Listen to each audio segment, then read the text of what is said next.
Kita ingin indeks ICOR kita turun ke angka 4 atau 5%, sehingga investasi akan naik dan akan menumbuhkan trust juga dari para calon-calon investor. Lalu ini yang perlu kita garis bawahi. Kita ingin akses untuk logistik harus terkoneksikan sehingga distribusi bisa menurun. Lalu untuk UMKM, ini memang PR kita ke depan juga. Kita ingin memperbanyak inkubasi sehingga UMKM kita bisa naik kelas. Kita dampingi dari A sampai Z, kita dampingi dari packagingnya, dari brandingnya, dari marketing ownernya. Setelah selesai, kita dampingi lagi permodalannya. Setelah selesai, kita dampingi lagi untuk bisa mendapatkan off-taker. Terima kasih. Waktu Anda masih tersisa, Bapak. Mohon tenang. Cukup? Cukup? Baik. Selanjutnya saya berikan kesempatan kepada calon wakil presiden nomor urut 3, Pak Mahfud. Caimin, calon wakil. Bicara. Baik, terima kasih. Tidak semuanya harus menggunakan APBN. Contoh IKN, banyak yang gagal paham. Tidak 100% pembangunan IKN itu menggunakan APBN. Yang digunakan hanya 20%. Sisanya adalah investasi dari swasta dan investasi dari luar negeri. Ini yang banyak yang gagal paham. Lalu kita mengacu ke pertanyaan, infrastruktur fisik atau SDM, dua-duanya penting. Dan dua-duanya harus dijalankan secara paralel. Karena sekali lagi, untuk menuju Indonesia emas dibutuhkan generasi emas.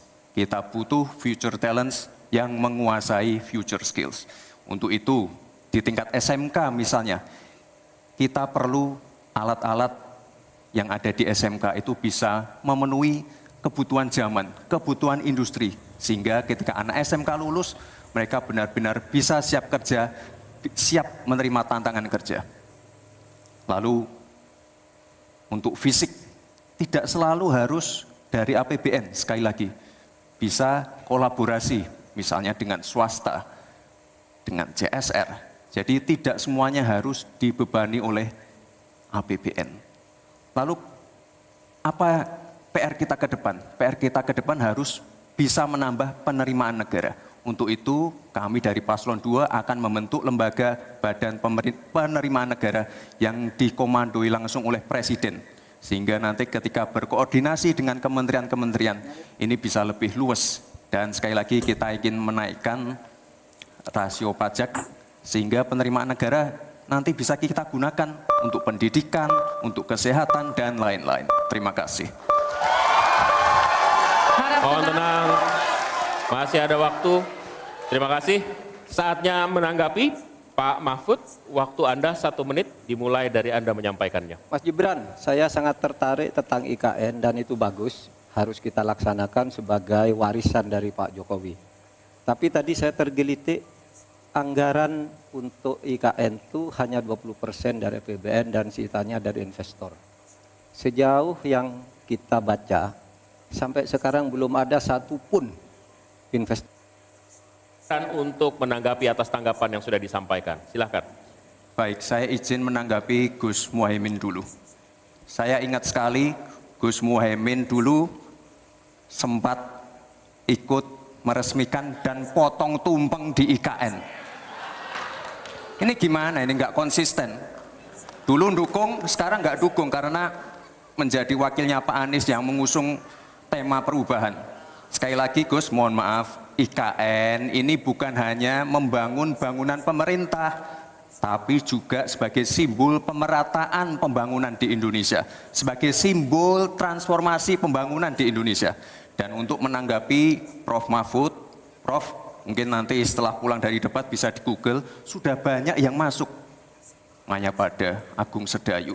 Dan nanti akan tambah lagi mungkin setelah Pilpres, karena mereka akan pasti akan wait and see melihat stabilitas politik di Indonesia. Terima kasih Prof.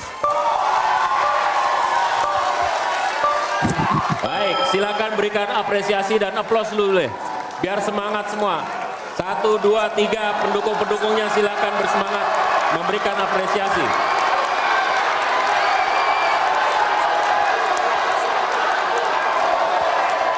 Kita masih akan lanjutkan debat ini di sesi masih tentang uji panelis yang dilakukan dalam bentuk pertanyaan akan disampaikan. Tetaplah bersama kami di debat kedua calon wakil presiden pemilu 2024. Ya, pengen bangun kota selevel Jakarta tapi nggak setuju sama IKN. Tapi ya monggo lah ya, nggak apa-apa. Yang jelas untuk permasalahan perkotaan kita harus menggarap transportasi umumnya. Kita pastikan transportasi umum ini aman, nyaman, terutama bagi kaum disabilitas, lansia, dan anak-anak. Lalu kita pastikan transportasi umum ini ada digitalisasinya. Sekarang kan sudah ada teman bus. Nah ini harus kita replikasi di beberapa kota juga. Lalu untuk mungkin di level-level kota kecil kita pakai skema buy and service sehingga masyarakat bisa mencoba menggunakan transportasi umum secara gratis. Lalu untuk masalah kumuh, nah ini perlu kolaborasi BSPS dari Kementerian PUPR, RTLH dari Pemda dan juga CSR dari swasta. Terima kasih. Harap tenang. Terima kasih. Waktu Anda masih tersisa? Habis? Cukup. Ya. Selanjutnya calon wakil presiden nomor urut 3, Bapak Mahfud MD untuk menanggapi. Waktu untuk menanggapi 1 menit Bapak. Kita akan mulai ketika Bapak mulai berbicara. Silakan. Ya, Kak Imin, saya agak kaget juga mau membangun 40 kota. Tanpa membebani keuangan daerah. Waktu Anda untuk menjawab 2 menit, kita akan mulai ketika Anda berbicara. Silakan. Baik, terima kasih. Jika kita bicara masalah sanitasi dan air bersih, ini nanti nyambung ke masalah stunting. Untuk masalah sanitasi, ini perlu kolaborasi banyak pihak. Misalnya apa yang sudah saya lakukan di Solo. Kita membangun IPAL komunal di perumahan padat penduduk. Ini penting sekali. Lalu untuk kebutuhan air bersih, kita juga bekerja sama dengan kabupaten sekitar, misalnya dengan Wonogiri, Klaten, untuk mendapatkan air bersih. Kita juga sekarang sudah ada proyek strategis nasional, membangun beberapa bendungan dan embung. Ini nanti juga penting untuk meneruskan program pengairan nasional yang nanti berguna untuk pengadaan air bersih dan juga untuk mengairi sawah. Ke depan, masalah sanitasi dan air bersih ini penting sekali. Karena kami dari paslon nomor 2 ingin menyiapkan generasi-generasi emas yang sehat dan pintar. Kalau kita mengintervensi masalah stunting, kita juga harus mengintervensi tempat tinggalnya juga. Kita tidak bisa hanya memberikan gizi tambahan untuk ibu hamil dan lain-lain, tapi kita tidak menyentuh rumah tinggalnya. Jadi ini harus dikerjakan secara paralel. Stunting kita kerjakan, pemenuhan gizi kita kerjakan, sanitasi, drainase, air bersih, kawasan kumuh, ini harus kita selesaikan juga secara paralel. Terima kasih. Masih ada waktu? Cukup Pak? Cukup. Baik, saya berikan waktu untuk Pak Mahfud untuk menanggapi jawaban dari Pak Gibran.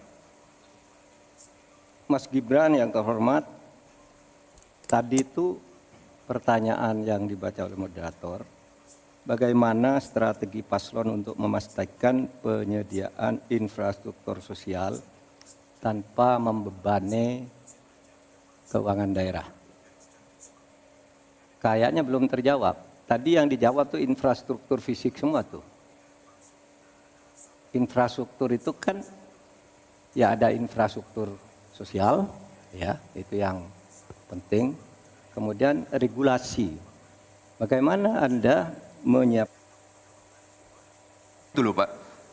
Ya, tapi nggak apa-apa. Saya perjelas lagi. Kita punya program makan siang gratis. Banyak yang nyinyir. Tapi sekali lagi Pak. Wangi oplosan wanginya nggak awet. Membuat pakaian saat dicuci, dijemur, disimpan, dan dipakai tetap wangi kan? Sampai iklannya udahan, Downy masih wangi kan? Pilek, batuk tidak berdahak. Fix Formula 44, 4 gejala, lega.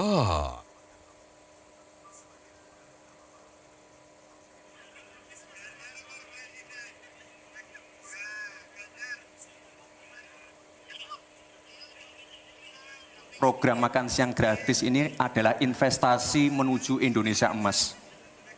Program makan siang gratis 400T ini adalah stimulan untuk ibu-ibu warteg-warteg, warung-warung, catering-catering yang ada di daerah. Bayangkan 400T mengucur ke daerah-daerah. Semua ibu-ibu ikut memasak makan siang untuk anak-anak kita. Itu Pak yang saya maksud dengan infrastruktur sosial. Program makan siang gratis, investasi ke depan untuk menuju Indonesia emas. Terima kasih. Tenang. Baik, kita akan masih lanjut. lanjutkan. Harap Kita tenang, masih kita lanjut. akan lanjutkan. Selanjutnya kita akan beralih untuk pertanyaan calon wakil presiden nomor urut 3. Waktunya 1 menit, silahkan. Baik, terima kasih. Paslon nomor 1 dan 3 sudah bicara masalah diplomasi. Saya akan memberikan solusi yang konkret aja. Paling konkret, hilirisasi. Kita jangan mau lagi mengirim barang mentah.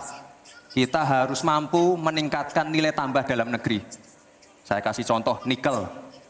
Dulu sebelum ada hilirisasi, kita ekspor hanya 3 miliar US dollars. Sekarang setelah hilirisasi bisa menjadi 33 miliar US dollars. Ini saya baru bicara masalah nikel loh Pak. Belum bicara masalah tembaga, boksit, timah, dan lain-lain. Konkret, jelas, singkat, padat, jelas. Terima kasih. Waktu Anda masih tersisa? Cukup? Cukup Bapak? Cukup. Baik. Baik. Kami kembalikan ke Pak Mahfud untuk menanggapi. Ya. Baik, terima kasih. Ini masalah diplomasi. Diplomasi Harap itu tenang. normatif. Mohon Nah, tenang. Sebenarnya, saudara sekalian, kalau diplomasinya selama tidak jalan, saya kira sistem rekrutmen diplomat sekarang ini harus ditinjau ulang. Dulu-dulu diplomat. Ini karena Prof. Mahfud adalah ahli hukum, saya ingin bertanya bagaimana regulasi untuk carbon capture and storage. Cukup? Cukup Bapak? Baik. Baik. Silakan Bapak Mahfud untuk menjawab. Waktu Anda untuk menjawab adalah 2 menit. Kita akan mulai ketika Bapak mulai berbicara.